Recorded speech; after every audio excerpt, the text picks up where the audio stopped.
On va parler du Maroc maintenant et revenir sur la traditionnelle cérémonie d'allégeance au roi qui a eu lieu le 21 août cette année. Elle s'appelle la Beya, qui commémore l'accession au trône de Mohamed VI. Et pour la première fois, cette cérémonie a été ouvertement critiquée au Maroc, mais aussi en France par les Marocains. Alors je reçois Mohamed Jaïd, notre invité. Vous êtes militant de l'Association marocaine des droits humains, l'AMDH, proche du mouvement du 20 février, né après le printemps arabe. Alors, revenons sur les derniers faits.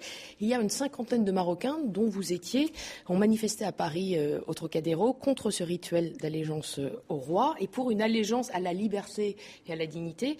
Vous avez notamment organisé une parodie de cette cérémonie annuelle en inversant un peu les choses, puisque là, c'est le roi, enfin une personne qui incarnait le roi, qui s'est agenouillé devant son peuple. Voilà. C'est quand même la première fois que le roi est ridiculisé à ce point. Enfin, c'est pas le personnage du roi qui a été ridiculisé, mais en fait les rituels, en fait tout ce qui... Le rituel et les cérémonies royales. Voilà, les cérémonies, tout ce qui se passe en fait autour de cela. C'est une première, effectivement. Et d'ailleurs, l'ambassade du Maroc hier nous a fait aussi une surprise. Il nous a fait une contre-manifestation. C'est la première fois qu'on a eu une contre-manifestation avec un si grand nombre. Et aussi le personnel de l'ambassade avec leurs cravates et leurs costards, ils étaient présents. Est-ce que vous prenez des risques ? Effectivement, hier, il y avait plusieurs personnes qui ont subi des agressions verbales et limite, il y avait possibilité d'agression physique. Heureusement qu'il y avait les autorités françaises qui ont cerné ces personnes-là. Quand vous parlez d'agression physique, il y a des personnes en fait, par exemple, qui nous ont en fait demandé nos portables parce qu'ils prenaient des photos. Je pense peut-être qu'ils ont honte d'être présents dans un tel endroit. Ils nous ont en fait demandé nos appareils photos. Ils allaient nous agresser, mais heureusement qu'il y avait la police pour interdire cela. Oui. À l'encontre de nos camarades au Maroc à Rabat qui ont été tabassés. Alors justement, c'est ce que je voulais rappeler, parce qu'il y a 10 jours, il y a un rassemblement similaire qui a eu lieu à Rabat, juste après la cérémonie officielle d'allégeance au roi.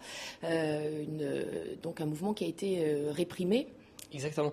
En fait, déjà, j'aimerais signaler quelque chose, c'est que en fait, l'initiative, il provient d'un certain nombre de jeunes qui n'ont pas forcément une étiquette politique ou une appartenance associative. C'est vrai que moi, j'appartiens à une association, mais la plupart des jeunes qui étaient présents ne le sont pas. Et quel est le message que vous essayez de faire passer ? Le message, en fait, on est là pour dire... on veut de la dignité, on veut de la liberté et on veut pas en fait ces pratiques. Ces pratiques-là, elles sont d'un autre âge. Ce sont des pratiques moyenâgeuses, rabaissantes et humiliantes à la dignité humaine. C'est pour ça en fait qu'on est là. C'est pour ça qu'on a essayé de transmettre ce message. Et ces jeunes-là, ils ont fait un excellent travail. C'était vraiment, pour nous, c'était très émouvant et c'était quelque chose d'historique. Vous savez que vous partagez la même ligne que certains fondamentalistes religieux, qui aussi considèrent que le roi Mohamed VI n'est pas le commandeur des croyants au Maroc. Est-ce que ça ne vous dérange pas de manifester à côté d'eux ? Je ne pense pas qu'on est sur la même longueur d'onde parce que eux, en fait, ils veulent juste changer l'allégeance à une personne avec une autre allégeance avec une autre personne, quoi. Mais le fond de l'allégeance. En tout cas, là-dessus, vous êtes d'accord entre vous ? Nous, en fait, on n'est pas vraiment d'accord parce que eux, ils protestent pas le fondement, quoi, le fondement de cette allégeance. Nous, on conteste ce fondement. On veut pas d'allégeance, tout court, quoi. On veut pas d'allégeance. Et par contre, il y en a certains qui sont pour l'allégeance, mais pas au personnage du roi parce qu'il est pas digne, parce qu'il est pas le bon personnage, quoi. C'est tout. Mais je pense pas qu'on est sur la même longueur d'onde. Il y a quand même un certain nombre de réformes qui ont été entreprises au Maroc, un changement dans la Constitution. C'est pas suffisant pour vous ? Effectivement que c'est pas suffisant tant que ces réformes-là, elles concentrent tous les pouvoirs en main du roi, les pouvoirs judiciaires, les pouvoirs législatifs, les pouvoirs exécutifs. Tous les pouvoirs sont concentrés aux mains du roi. Du coup, effectivement, cela ne peut pas nous satisfaire. En tant que... Voilà. Quand vous dites nous, vous êtes combien en fait ? Parce que c'est vrai qu'on a remarqué dans ces deux mouvements, à Paris comme à Rabat, que vous n'êtes pas très nombreux à manifester. Effectivement, par exemple à Rabat, il n'y aura pas forcément beaucoup de monde quand il y a des tabassages, quand il y a des violences, quand ils sont reprimés avec une telle violence, avec une telle sauvagité. C'est pour ça que vous ne défilez pas, que la voix se font pas tellement entendre les voix.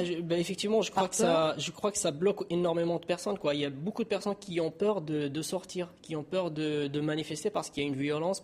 S'il y avait des manifestations pacifiques qui ne sont pas reprimées, je pense qu'il y aura beaucoup, beaucoup plus de monde. Et voilà. Ce n'est pas tout simplement un épuisement un petit peu du mouvement du 20 février ? Un épuisement. Je pense qu'il y aura forcément un épuisement vu que ça dure longtemps et du moment où un mouvement social ça dure dans le temps, il pourrait y avoir un épuisement.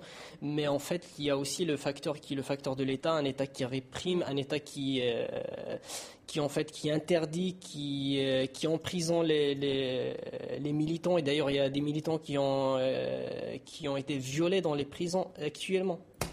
Violés Violés dans les prisons. Oui. Vous avez des preuves? Ce sont les militants même qui l'ont déclaré devant le juge. Voilà, et après ça, c'est aux médecins légistes de prouver, quoi. Oui, parce que pour le moment, on n'a pas d'éléments d'information. Si vous en avez... Je ne pense pas que c'est des personnes qui déclarent cela devant un juge. Évidemment, ce sont des emprisonnements et des faits graves dont nous ne manquerons pas de parler ici, si nous en avons la confirmation. Merci beaucoup, en tout cas, Mohamed Jahit, pour cet éclairage sur le Maroc. Merci beaucoup.